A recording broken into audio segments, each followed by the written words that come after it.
Good afternoon, everybody, and a warm welcome to you all. It is Friday afternoon now. It's the 1st of October. Can you believe it? We're moving into autumn quite quickly already. And the weather's certainly become autumnal in the last few days. So welcome to Lessons in Leadership. My name's Mary Gregory. It is episode 45 already. I can't believe we're up to our 45th episode. But I'm really, really delighted to welcome today William Buist. Hello, William. Hi, Mary, and thank you very much for inviting me along. I'm looking forward to the conversation. Oh, I'm really delighted to have you here. And we go back quite a long way. I mean, way back into the noughties, I think, right at the beginning of the 2000s, when we were both involved in Black Star. And in fact, you were the reason I signed up for Black Star, which was a very supportive networking setup, I felt.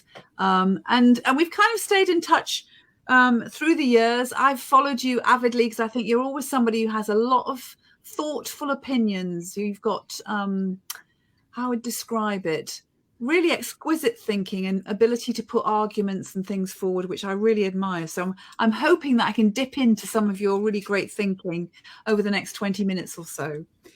So I know that today you are a business mentor, you work with business leaders and you support them with developing strategy. But I know that your background is in insurance.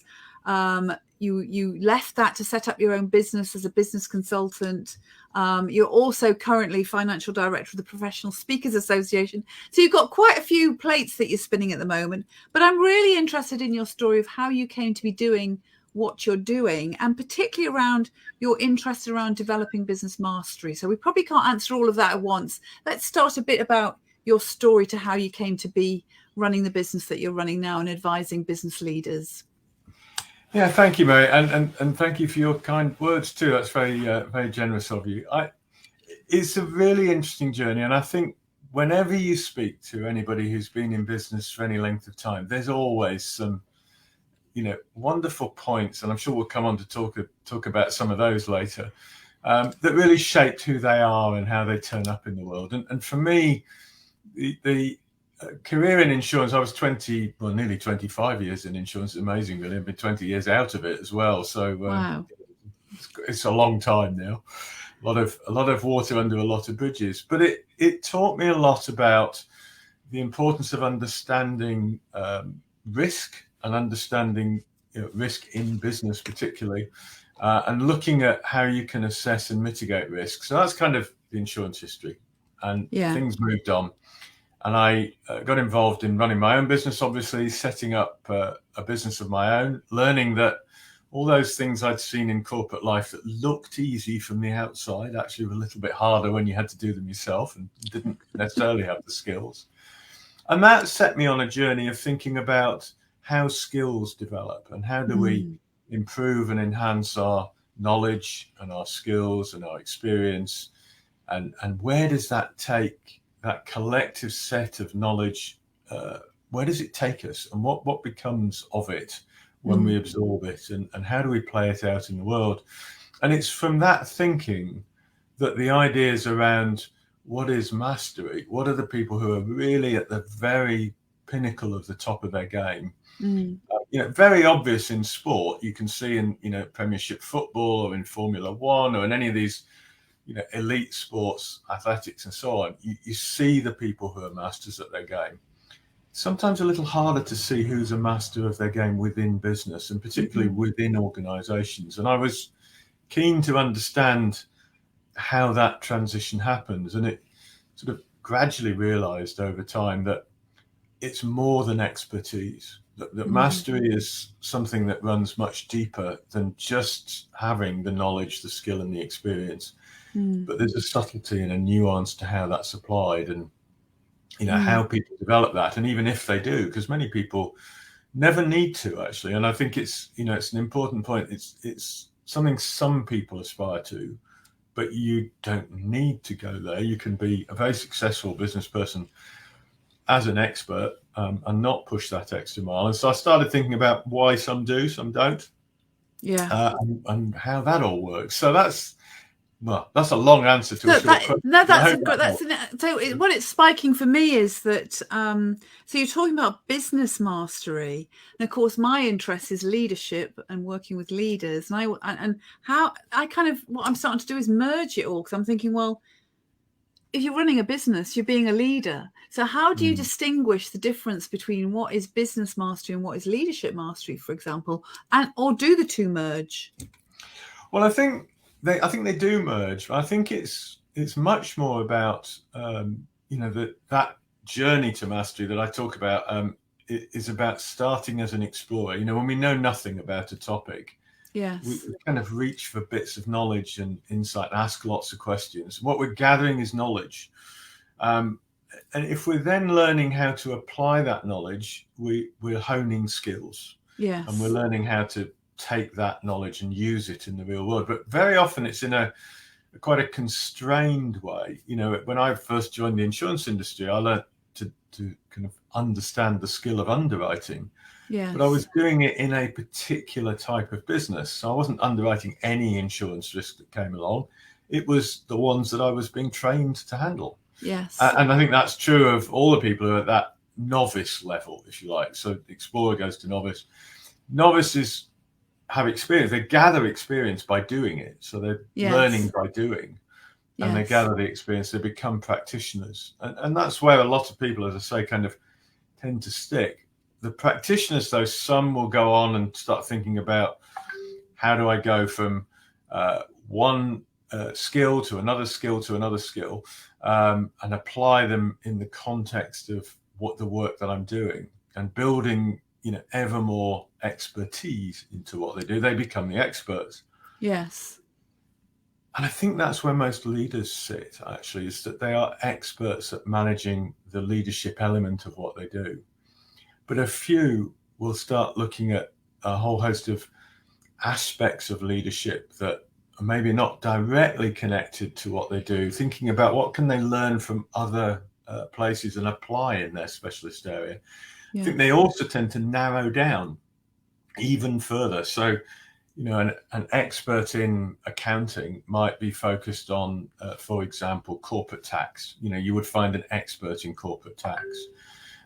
You would also find, I think, if you go deeper and look for the people who are masters, they won't just talk about corporate tax.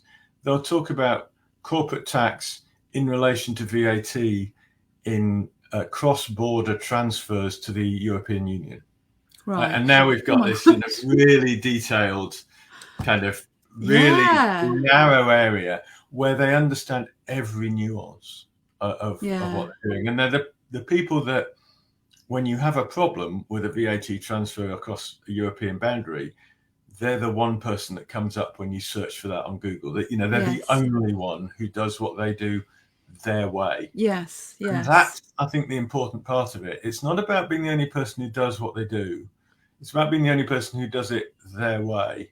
Right. So it becomes a little bit about identity and about who they are as an individual, as well as about what they do. So that does connect with leadership for me, because I think the trend in leadership is very much about being authentic and connecting with who you are and what your story is, because that absolutely shows up the direction you take in life and the choices that you make. But what I'm really hearing is, it's about that niching, isn't it? It's almost like mega niching down into that minutiae. Which personally I find quite scary, actually. I think, I don't know whether I've got all, because I'm a bit of an expert, I think. So I think I've got all this expertise. Do I want to let go of that and really niche down into that? So let me just be clear on that. You're not having to let go of anything. Right. So the broad expertise, the broader, not necessarily broad, but the broader expertise that you have is still really important. It's the foundation on which you can build mastery in one or two areas within that. Okay. And most of the time what you'll be using is that broader expertise, but every now and again something will come along that needs that real depth, the understanding of the subtleties, of the nuances, the way that contextual differences make a difference. And I think also, the masters, because they understand the topic so well, any question that comes up is never going to faze them. they're not going to be, it's not that they have encyclopedic knowledge about everything. And that's why this niching is so important. Yes. But what they have is the detailed knowledge in that narrow area. Yes. And the ability to go and develop that for other areas too. So if something comes along later, in your leadership journey, for example, you think, wouldn't it be great if I could just really get an even greater understanding of that part of leadership, whatever it is, that you've got the ability and the skill to go and do that in-depth work and in-depth research. Not everybody does, because they don't hone it. It's not, it's one of those things that you choose to want to go down that part of the journey. Yeah. But you are right in the sense of some of the more extraneous things, the things you were doing as a practitioner back in time a little bit, you do drop, and you do drop as you become an expert. So some of the things that you know how to do as an expert, you might do less frequently if you become a master in others. So it's a transition, not a, I've got to drop that and pick this up instead. Yes. And where does passion sit with this? Because the whole idea of really honing in on something, I can't imagine doing that unless you're really passionate about it. Even if it's a certain aspect of VAT tax management, you're going to have to really love that, aren't you, to want to hone it and become a master of it.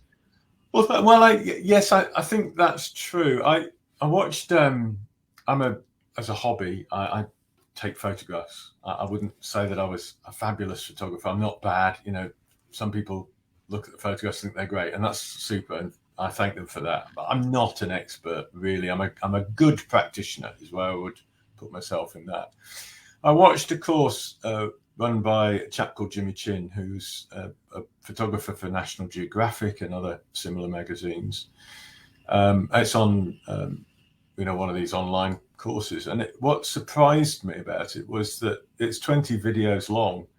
He didn't talk about a camera, he didn't talk about settings, and he didn't talk about how you adjust the lens or any of those sorts of things until video 17 out of the 20. What he was talking about was, what does it take to be a photographer, not what does it take to take a good photograph. Yes. And this is why I say it's about identity. It's about who you are. Because if you really understand, in leadership terms, if you really understand what it takes to be a leader rather than to do leadership, yes, then that it's that confidence that comes with that as well. That the people who that you walk into a room and they're there, and there's a kind of aura about them, and if they tell a story and say, would you like to join me? You're first in the queue to sign up because they've got that charisma and gravitas about them. Yes. And that, I think, that confidence comes from the knowledge of the subject that they have, the knowledge of their area. But it also comes from this sense of being, of who they are, of the individual. Yeah. And that's, to me, that's the transition between expert and master, is when it becomes part of who they are. And you're right, that can't happen unless they are passionate about the things they're doing and the thing they want to become. Because it becomes part of them. Yes, I love that, because I absolutely fundamentally believe that transformation, the difference we make in the world, is all about how we're being at the end of the day. That's why I wrote my book about ego, because it's like it's ego that stops us being our true selves. So peeling away the layers and really being that master and being masterful in how you present yourself. Certainly there's a very strong link to leadership there for me as well. So incredible. So how do you, when you're working with someone, then you've got your business leaders that you work with, where do you start in terms of helping them develop that mastery? Well, it's a really good question. And one of the very first things that I think is really important is understanding what is still uncertain. Where are the areas in the business where there is ambiguity and uncertainty and a sense of maybe I'm winging this a little bit. And as an example for me, when I first started my business, I had no knowledge of marketing. I kind of had a view from corporate life that marketing was one of those things that department over there did, and it seemed like they had quite a lot of fun, so it's probably not too difficult. And then, of course, you start your own business and you find out that marketing is a much bigger thing than perhaps I thought it or gave it credit for. So I was back as an explorer in marketing, and I built up the knowledge and became a practitioner. Probably that's about where I am in that as well. And I think that touches another important point, that we're explorers in some things, we're practitioners in others, we're masters in a few. It's not about trying to get to mastery with everything. It's about trying to understand what the right level is for what you need. I don't need to be more than a good practitioner of marketing, being able to get my marketing out there. So that is, I recognized that ambiguity, that shortfall in my business fairly early on, and said, okay, so that's where my ambiguity, my gap is. So I'm going to spend some time learning the skills, honing those, understanding what I need to do well enough to be able to do it well enough. And so I start with my clients there. It's not, it's not always going to be marketing. It's going to be some area of the business. And generally I look in one of 5 places. So I look for, what are they doing for signposting, which is the marketing piece, but also their communications generally, because they're very closely linked. Sales, how are they getting sales and delivering business to the business? The systems that they have, so how do they use automation and ways of working to make life easier and more consistent. Their own personal skills, so looking at that journey to mastery for themselves and where they are on the various skills they need in the business, not just the owners, but the team that they have with them as well. And then perhaps most importantly, themselves, the business leader themselves, and how are they looking after their own emotional awareness, their own physical well-being, their own resilience, all of those pieces. So those 5 areas, self, skills, systems, sales and signposting, I'm kind of taking an overview of that and look at where they are. We'll then also look at, where do they want to be? What does the business they really want to build look like in an ideal world? And then we can look at, what are the gaps between those two, and how do we fill them? So a great place to start. So it's almost like you do a health check overall of the business, and then on that base whatever program you work with them on that. And how long do you work with people for, William? How long does the process tend to take? Well, it varies very much on what they need, and also how many iterations really they want to go through in terms of taking the business on, because it's you kind of look at where you are, where you want to be, fix those things, you get the business towards where you thought you wanted it to be, and quite often then there's a well, actually, I could take it further than that. I could now that I understand what I now understand, I can go to this point, or maybe that's enough. And for some people, the business is, I always talk about better business. But better is not my better; it's their better. Yes. What is the better business for them? Is it one that gives them, their Fridays free, the weekends free, good work-life balance in that language? Yeah. Or is it one that grows and builds a legacy and something they can sell? Or is it something that creates wealth in the broadest sense, not just money perhaps, but makes a difference in the world for other people? What is that better? And then looking at, how do we get that? And it changes, because we grow and we develop and we learn more. And, absolutely. And what we want from the world changes as we go through it. So for some clients, I have worked, over a few years, maybe consistently, maybe intermittently. Maybe it's a case of we get things, they know what they're doing next couple of years, and they'll come back and say, well, I need to, have some time with you again and start again. Yes. I'm running a mastery group course, which runs for 6 months. And that's, aimed at taking a small group of people, helping them to really focus on what they each want to master, and having a small community that supports each other while they develop the skills to do that. And that's a 6-month program, because kind of the length of time it takes to really move it on. Yes. So anything really from 6 months to as long as you need. I suppose the reason I'm asking is I'm kind of thinking, to me, mastery can take years.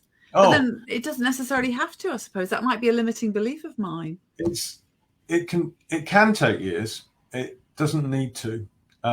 It depends, I think, on what level we're talking about mastery. If we're talking about mastery of everything you want to master, that will take years. If we're talking about, I'd really like, let's take the photographic example I used earlier. If you're a reasonably competent photographer, you know how to work your way around a camera, but you're not yet really, making a dent in the world with your photographs, that might only take 6 months. It's a mindset shift. Yes. It's about thinking like a photographer, thinking differently, thinking about composition and things like that, rather than what does that button on the top do? I can't remember. I need to get the manual out again. Yes. Great. So it's in the niches. It can take, not much time. 2 to 3 months probably. If you're already at the kind of have the expertise and want to just own it. Yes. If you're an explorer on a new topic, that could take years. Okay, I get that. So let's turn a bit to you now then, because we've talked about your business, we've talked about your clients, we've talked about mastery and what a difference that is. I'm interested in you as a leader. So I see you as a leader. Certainly you're a thought leader out there making a difference with your observations and comments on the world.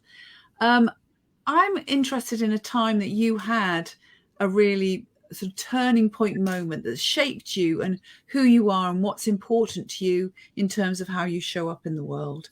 Can you share a story or an example of something that really caused you to personally transform and be the person you are today?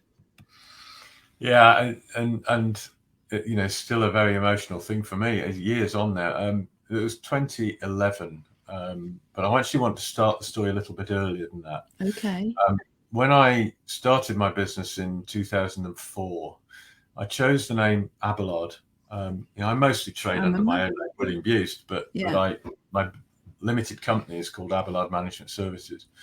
Abelard is named after Peter Abelard, who was a 12th century monk that wrote letters to his lover, who he had been separated from, called Eloise, and who was now in a nunnery. Their affair was deemed to be inappropriate by the powers that be. Those letters survived. They're in the Louvre in Paris. They were French, and you can go and look at them if you wish. But Peter Abelard was a name that my mother used as a pen name when she was corresponding with people that she'd met in the wartime. And when they first started corresponding in a round robin, they used pen names just in case the mail was opened, which it was on occasions by the authorities. So Abelard was just her pen name, and in that circle of people, she was known as Abelard. And when my father started a business, he called it Abelard because he'd joined that. And when I started mine, he'd retired, closed the business down. The domains and things were available, and I thought, well, I'll just have the family business back. And Abelard also, because my mother's name is Eloise, so there's some links around. Oh that. Wow, there's a lovely. I never knew any of this. This is phenomenal.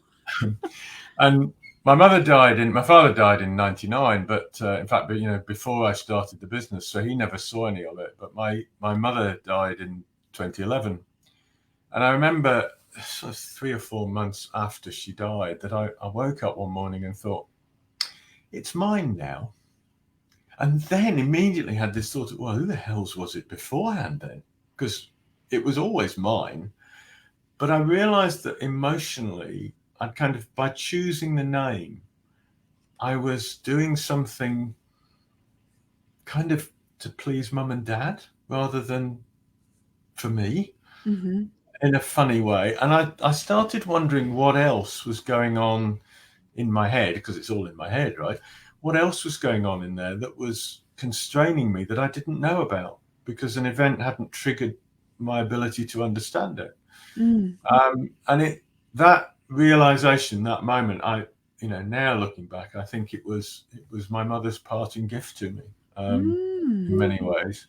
It taught me to think about my emotional state, to recognize emotions as they flowed through me, and to kind of label them and think, oh, I'm getting angry. That's interesting. Why am I getting angry?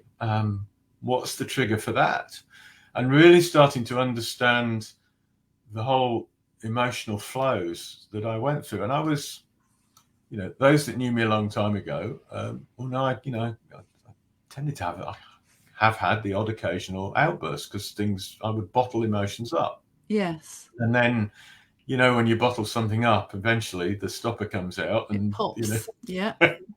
And, it was a part of my character that I really felt was not, wasn't ideal. It got in the way sometimes. It wasn't, when I say it, I never completely lost control, but I was certainly not in control, if that makes sense. Yeah.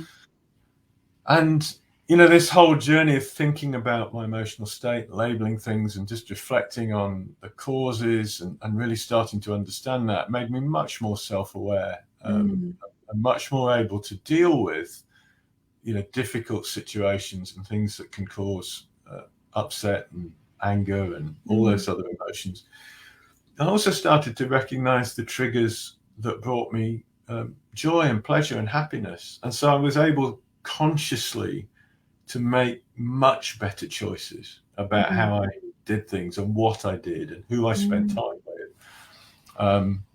And, that is a wonderful gift. And, as I say, I assign it as my mother's parting gift to me. And it's an amazing gift, William, because what I hear is, you've just given us a wonderful share that demonstrates how powerful self-awareness is and understanding ourselves and our emotions, how that opens up choices. And from those choices, we can just create a whole different world for ourselves. And absolutely, what an amazing gift from your parents. Not more, way more than the name Abelard. Yeah. Just so much more than that. I know that Abelard's like the association with it, but gosh, just incredible. Thank you so much for sharing that. So we're coming to the end of our time together. And I always ask people the same question at the end as well, which is about, we're still in so many days of flux. I mean, we are out of lockdown. The future's looking rosy. We hope. We're not sure. There's still so much uncertainty around. What are your sort of parting words to people that you think would be useful for people to bear in mind as we continue to navigate these uncertain times? Yeah, and we've certainly had, haven't we, 18 months, maybe nearly 2 years, maybe by the time we get through this properly, I guess, of really disruptive times, and it's affected a lot of people in a lot of unexpected ways. Yes. For me, I think the biggest lesson has been that whatever else is happening, our ability to choose our reaction to it remains ours. Nothing has been taken away from my ability to do that. It can feel like it at times. It can feel like, if you have client after client, as I know some of us did at the beginning of lockdown, phoning up and saying, I'm sorry, we've got to stop doing this work, or we've got to close this project. And, it can feel like you're not in control, that the world is doing things to you. And it is. Let's not pretend it isn't. The world is doing things to you, but your choice remains in how you react and how you adapt to that. Yes. And I had no choice is never true, ever. You always have choice. It might be limited. Yes, you might be like Hobson's choice. Yes. But I think it's, and I think one of the things is when times are difficult, we tend to kind of, as business owners, certainly that I've worked with and seen, there is a tendency to kind of spread your net wider and think, or maybe I could do this as well or that as well to try to fill these gaps in the business as it sits. And I would consciously urge people just to challenge that decision and say, actually, would you be better going narrower and being the best in your field, or the only person in your field who does what you do, the way you do it, and getting even better known for that, so that the people who need what you do come and seek you out, rather than finding a generalist who kind of does a lot of things, none of them very well. Yes. It's a choice. That's really interesting and useful advice there, I think. The whole idea of holding with your niche, become the expert, become the master of that area rather than broadening it out. It's so easy to be tempted to broaden it out. But I really get that as valuable advice.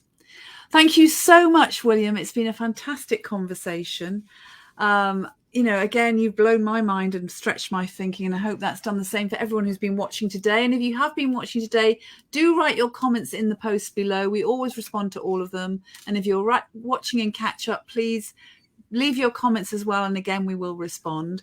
I'm very excited to welcome Shireen Daniels next week for next week's Lessons in Leadership. And Shireen is an HR conversationalist.